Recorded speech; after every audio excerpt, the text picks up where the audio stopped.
दर्शकबिन नमस्कार। तपाईँ त्यो हेरेर हुन्छ यो सारा टिभी नेपालबाट र साथमा छु म दिल्लीको पुगेर यतिखेर चार जनवरी र हामी आउँदै गर्ने क्रममा यो जुन यो सुर्खेत एकजना यो जुन यो इबी गाडीबाट झऱ्यो अहिले जुन यो राजकुमार के भन्छन् यो साल झुन्डीबाट जाँदै गरे गाडी बुटवलतर्फ जाँदै गरेको त इबी गाडीले नम्बर त थाहा भएन, रातको समयमा नम्बर हेर्नु भइएन। इबी गाडीले चाहिँ यो सुर्खेत झारेको छ। होटलको नाम भन्दिनँ हो यो भिडियो हेर्नु होला। जुन यो तपाईँको हो भने नाम ठेगाना सबै दिएर मारियो तन्दुरी पिपल डाँडामा राजकुमार भुसाल 9841900412 ल उहाँले भन्छन् यो नम्बरमा उहाँसँग कन्ट्याक्ट गरेर हामी चाहिँ गाइडलाइनको मान्छे हो। खासमा हामी अहिले गाडीमा यात्रा हुँदैछ।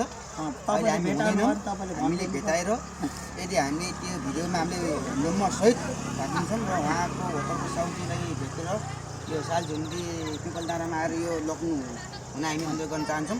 र बाँकी कुराहरू यसमा धेरै होइन के छ के छैन मैले केही खोजिनँ। यो खोल्ने कुरा भएन, यो हल्कै छ, सायद यो खाली नै होला जस्तो लाग्छ हामीलाई। के होला जस्तो जे सुरु अवस्थामा यस्तो भओस् उहाँको सामान उहाँले पाउनु सुरक्षित पाउनु सुरक्षितले उहाँ राख्नु हुनेछ।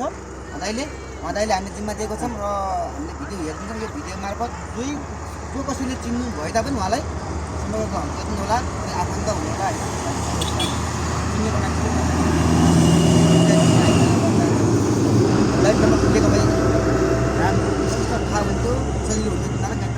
बुटो लगाएर खाँचेको गाडी होला आउँछ जहाँ भयो भने त उहाँले चाहिँ यो दिनुहुन्छ भन्ने विश्वास छ। ल त धन्यवाद होला है। ल